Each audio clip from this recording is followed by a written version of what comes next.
Bonjour à tous. Pour ceux qui ne me connaissent pas, je m'appelle Aurore. J'accompagne les âmes à retrouver leur lumière, à réapprendre à écouter leur cœur et à se reconnecter à leur propre vérité.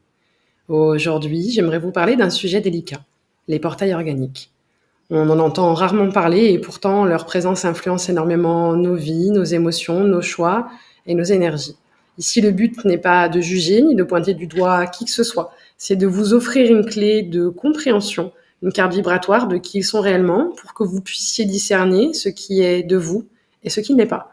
Parce que la connaissance libère et que quand on comprend ce qui agit dans l'invisible, on peut reprendre sa souveraineté, retrouver sa paix et marcher son propre chemin avec plus de clarté et de légèreté. Alors comme toujours, prends ce qui résonne en toi et laisse le reste. Alors, qu'est-ce qu'un portail organique? Ce sont des êtres humains comme vous et moi, avec un corps, un esprit, des émotions.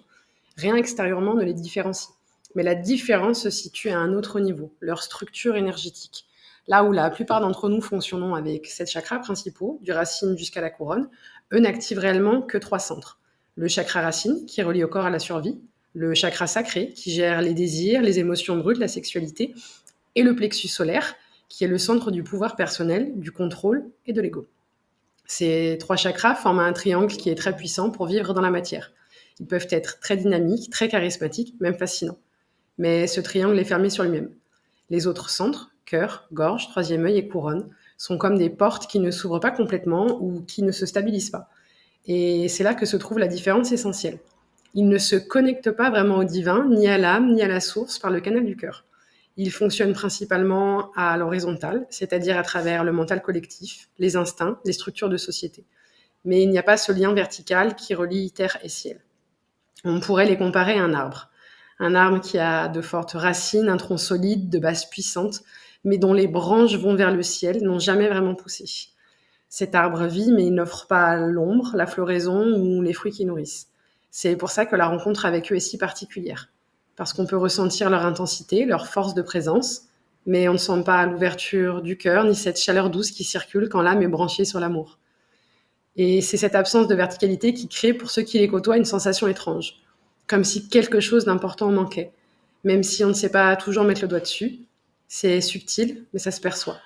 Dans le regard, par exemple, il peut être perçant, hypnotique, parfois séduisant, mais il n'y a pas cette petite étincelle de vie, ce feu d'âme qui brille dans les yeux de quelqu'un relié à son cœur.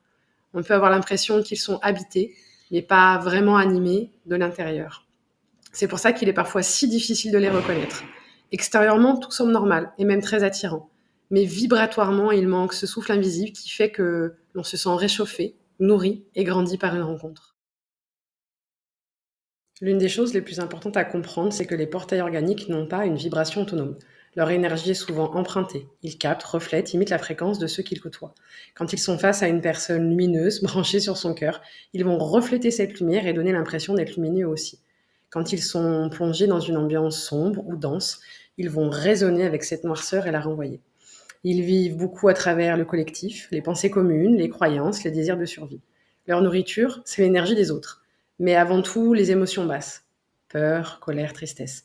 Pas parce qu'ils sont mauvais, mais parce qu'ils n'ont pas d'autre structure pour fonctionner. Ils ne tirent pas leur force d'une connexion à la source, mais de l'énergie qui les absorbe et recycle. Et c'est là que réside une différence fondamentale avec les âmes incarnées. Les portails organiques ne portent pas une âme individuelle au sens spirituel. Ils ont bien une personnalité, un corps, un mental, une histoire humaine, mais ce que nous appelons une âme, ce noyau éternel relié au divin, qui garde mémoire de nos vies, qui nous oriente vers notre mission, n'est pas présent. C'est ce qui explique cette impression de vide subtil, où on peut avoir l'impression qu'ils sont là, vivants, drôles parfois, charismatiques même. Mais quand on les regarde profondément, il manque une flamme. Leur regard attire, mais il ne réchauffe pas. Leur présence fascine, mais elle ne nourrit pas. Ne portant pas cette âme individuelle, ils se construisent autour de deux piliers. Leur personnalité humaine, forgée par leur histoire, leurs blessures, leur mental, et le collectif, qui les traverse en permanence.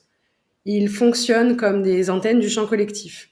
Et cette vacance intérieure, ce creux, peut parfois être comblé par autre chose.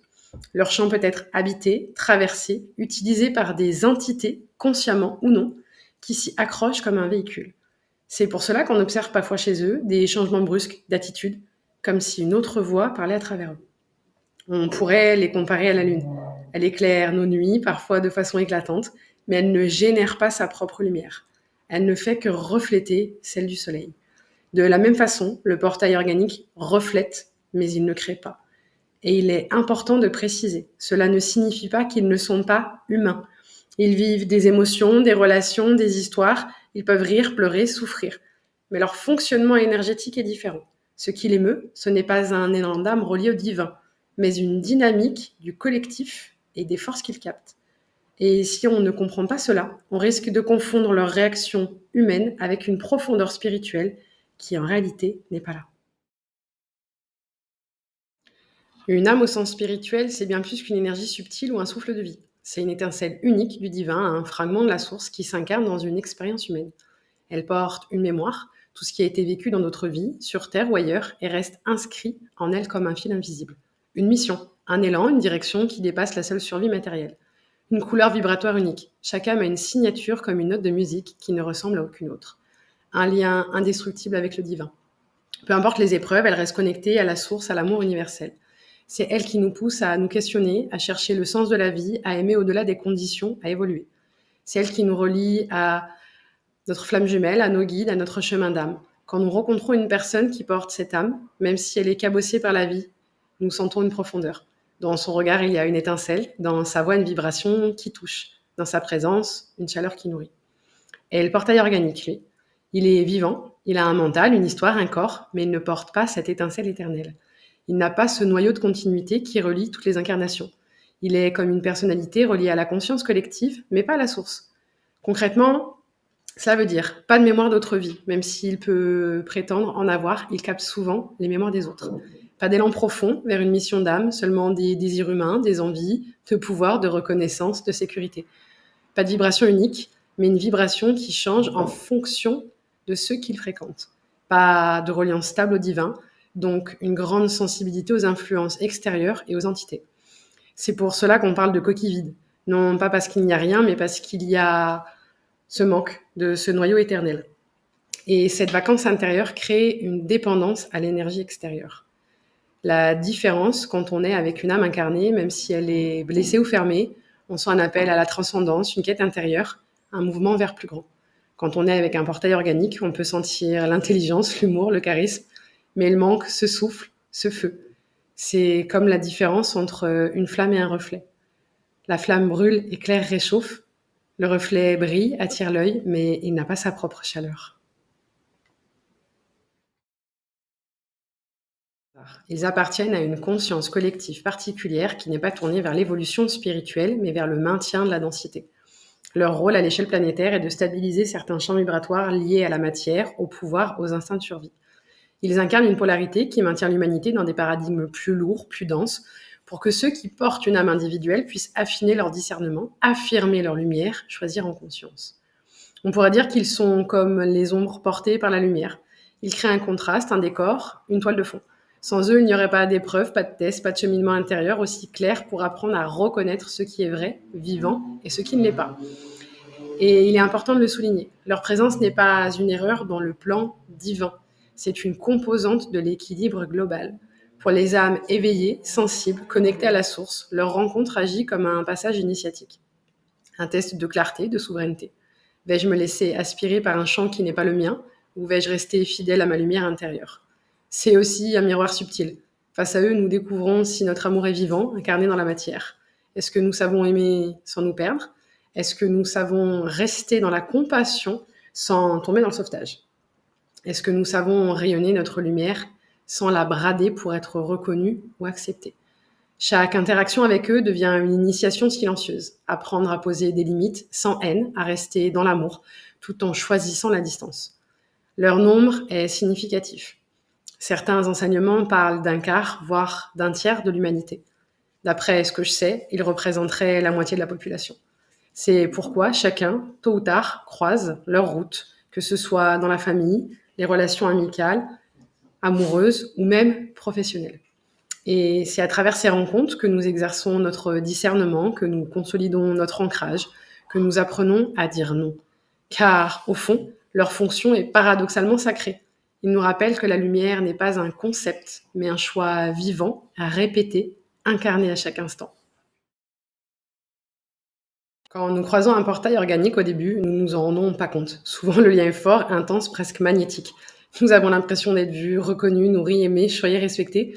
Et c'est précisément là que le piège commence. Sur le plan relationnel, il sape peu à peu la confiance que nous avons en nous-mêmes. Il nous pousse à douter de nos ressentis et nous amène subtilement à culpabiliser dès que nous nous affirmons ou que nous disons non. Sur le plan énergétique, la différence se fait très vite. Nous sommes fatigués, vidés, comme si notre vitalité nous avait retirés. Notre connexion au guide, à notre intuition, à notre âme devient floue. Notre canal semble fermé et nous nous sentons coupés de la source, de qui nous sommes réellement au plus profond. Et plus nous avançons, plus nous perdons la clarté de notre intuition. Sur le plan spirituel, il nous détourne de notre chemin d'âme, pas en le disant frontalement, mais en semant de la confusion, en créant une dépendance.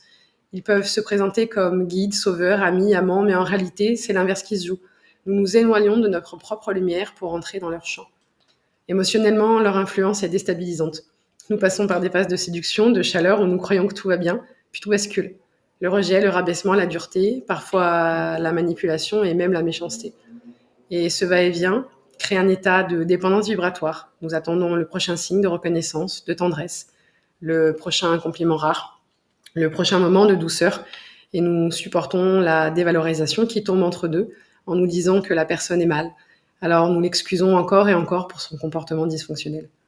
Il y a aussi des signes physiques très concrets qu'on ne peut pas ignorer quand nous sommes à leur contact. Perte ou baisse du désir, comme si la joie de la chair était étouffée. Fatigue chronique, même après le repos.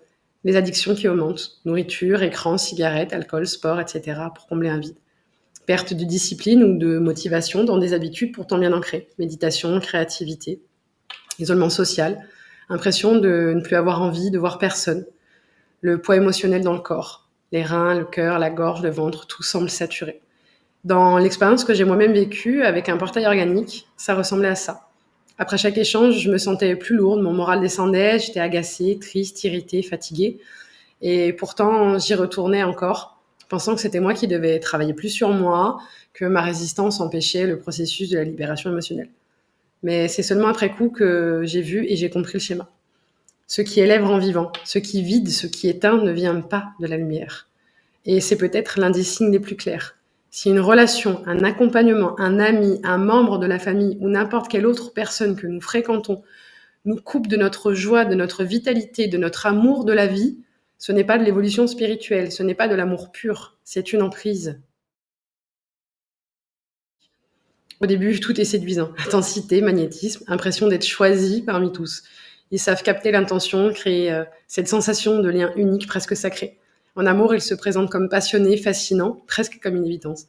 Ils créent l'illusion d'un amour hors norme, avant que n'apparaisse le contrôle subtil, la jalousie et les interdits déguisés.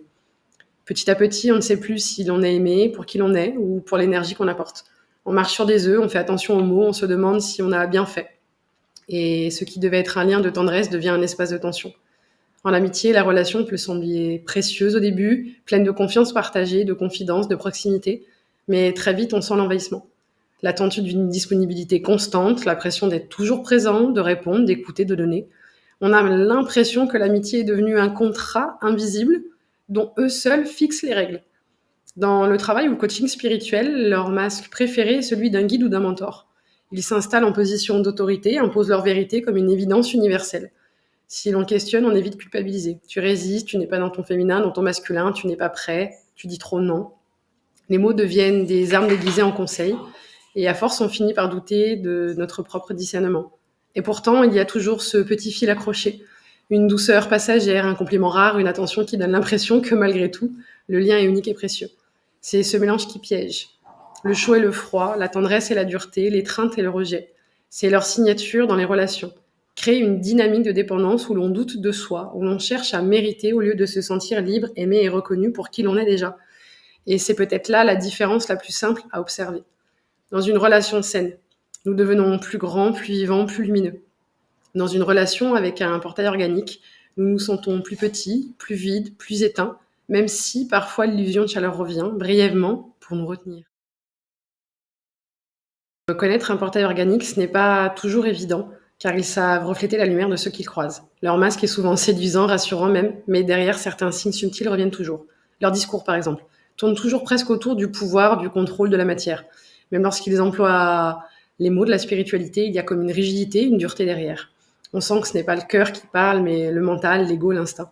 La douceur, la tendresse, l'humilité vibratoire ne sont pas là. Et surtout, leur discours finit toujours par ramener à eux leurs blessures, leurs désirs, leur vision du monde. Même quand ils donnent l'impression de s'intéresser à nous, c'est comme si le fil revenait inévitablement vers leur propre histoire. L'amour véritable, celui qui élève et qui libère, leur échappe. Ils peuvent dire je t'aime, mais cet amour devient vite conditionnel. Il enferme, il exige, il demande des preuves. Au lieu de nous sentir plus libres, on se sent de plus en plus contrôlé, mesuré, observé, manipulé. Leur charisme est particulier, attirant, magnétique, parfois hypnotique, mais froid. C'est une lumière qui éblouit, mais qui ne réchauffe pas. On peut être séduit, captivé, mais au fond, on ressort avec le sentiment de ne pas avoir été nourri. Comme si quelque chose d'essentiel manquait.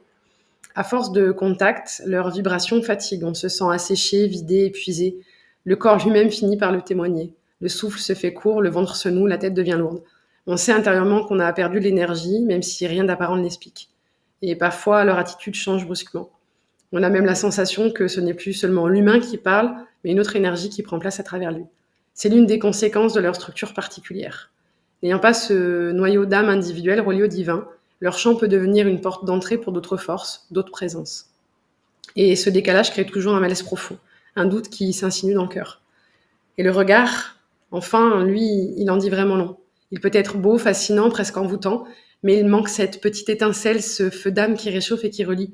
C'est un regard qui attire mais qui ne console pas, un regard qui observe mais qui ne relie pas. En résumé, une rencontre avec un être relié au divin nous rend plus vivants, plus joyeux, plus lumineux. Un lien avec un portail organique, au contraire, finit toujours par nous laisser avec cette sensation d'être éteint, d'avoir donné plus qu'on a reçu, d'avoir perdu une part de nous-mêmes. La première protection, c'est le discernement. Comprendre que nous ne sommes pas obligés d'accepter tout ce qui se présente. Nous avons le droit de dire non, le droit de mettre des limites, le droit de nous éloigner. Avec un portail organique, la clé est de poser un stop clair et ferme. Pas à moitié, pas dans l'ambiguïté. Un stop qui clôture la relation. Car tant qu'il y a une ouverture, ils chercheront à s'y engouffrer. Et il faut le savoir, ils vont essayer de revenir par la culpabilisation, par des excuses, par des promesses de changement, parfois même par un masque de douceur. C'est leur façon de maintenir le lien énergétique. Mais c'est à nous de tenir fermement notre position, de tenir la frontière, de ne pas céder. Car au fond, ce qui nous lie à eux, ce n'est pas seulement humain, c'est vibratoire. Un film invisible qui se tisse dès qu'il capte notre énergie et qu'il tente de renforcer par la dépendance émotionnelle. Et tant que nous acceptons de jouer ce jeu, le lien persiste. Non, il est inutile et même dangereux de leur dire directement qu'ils sont des portails organiques. Pourquoi ? Parce qu'ils n'en ont pas conscience et qu'ils ne peuvent pas l'entendre. Leur structure énergétique ne leur permet pas d'accéder à ce niveau de compréhension. C'est comme vouloir expliquer les couleurs à quelqu'un qui n'a jamais eu la vue. Ce n'est pas de la mauvaise volonté, c'est simplement qu'ils n'ont pas l'organe nécessaire pour percevoir cette réalité. Leur dire, ce serait heurter leur ego de plein fouet. Et un ego blessé qui se sent menacé réagit presque toujours par la colère, la manipulation ou la contre-attaque. Au lieu de clarifier, cela créerait une spirale d'hostilité, de confusion et d'emprise encore plus forte. C'est aussi un piège subtil. En voulant leur révéler la vérité, on se remet dans le jeu. On y dépense encore de l'énergie, on se justifie, on essaie de prouver, mais rien ne change. C'est comme braquer une lampe torche sur un mur de pierre. La lumière éclaire, mais le mur reste impénétrable. On s'épuise à briller pour rien. La véritable sagesse n'est pas de convaincre, mais de préserver. Préserver son énergie, préserver sa paix intérieure, préserver son chemin d'âme. Alors, la réponse est simple. Non, on ne leur dit pas. On pose ses limites, on garde ses distances et on se recentre dans sa propre lumière. C'est le silence, parfois, qui porte la plus grande vérité que nous puissions nous offrir. Il est essentiel de le rappeler. Ce sujet n'a pas pour but de créer la peur. La peur nourrit ce qui nous affaiblit. La conscience, elle libère. Comprendre l'existence des portails organiques, c'est prendre du discernement. Ce n'est pas s'obséder ni se méfier de tout le monde, c'est simplement reconnaître qu'il existe des dynamiques qui ne nous appartiennent pas et que nous avons le droit de nous en détacher. Le plus grand bouclier, ce n'est pas la méfiance, c'est l'amour. L'amour vrai, celui qui réchauffe, qui élève, qui rend vivant. La lumière du cœur, la joie simple de l'âme, l'ancrage dans notre vérité intérieure. Quand nous cultivons cela, aucune emprise ne peut tenir, parce qu'aucune ombre ne résiste longtemps à une lumière stable. Alors souvenez-vous, plus vous êtes enraciné dans votre vérité, plus vous habitez votre cœur, plus vous laissez rayonner l'amour que vous êtes. Moins aucun portail organique ne peut avoir d'influence sur vous. La souveraineté, ce n'est pas une lutte, c'est un état de clarté, de présence, de confiance. Et chaque fois que vous choisissez l'amour plutôt que la peur, la joie plutôt que la lourdeur, la lumière plutôt que l'ombre, vous reprenez pleinement place dans votre axe, dans votre autorité divine. Et si tu as tenu jusqu'ici, je vais te proposer un petit moment pour intégrer tout ça. Ferme les yeux un instant. Respire profondément. Sens tes pieds bien ancrés dans la terre.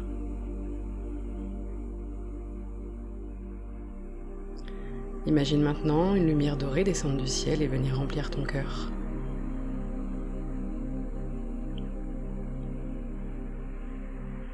Cette lumière s'expanse doucement dans tout ton corps,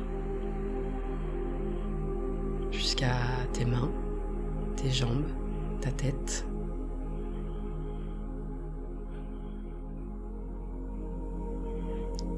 Elle nettoie, elle réchauffe, elle te rappelle que tu es relié à la source.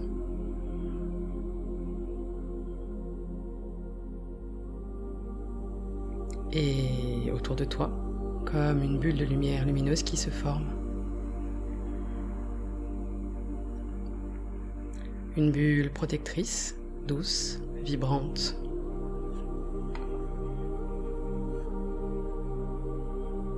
À l'intérieur de cette bulle, tu es en sécurité.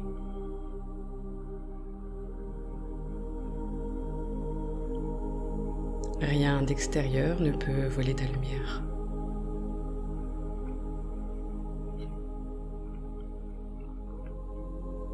Répète intérieurement.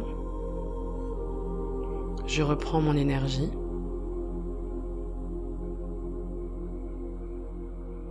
Je suis souverain.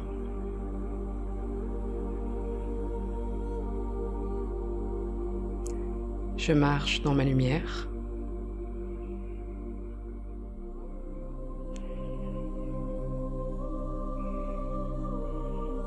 Et quand tu seras prêt, prête, ouvre doucement les yeux. Merci d'avoir pris ce temps avec moi, d'avoir écouté jusqu'au bout, d'avoir ouvert ton cœur à ce partage. Si ce message a résonné en toi, même un instant, sache que ce n'est pas un hasard. Chaque graine de conscience que nous semons ensemble nous rapproche un peu plus de la clarté, de la joie et de l'amour véritable. Prends soin de toi, de ton énergie, de ton cœur. Et souviens-toi, ta lumière est précieuse, elle mérite d'être protégée et honorée.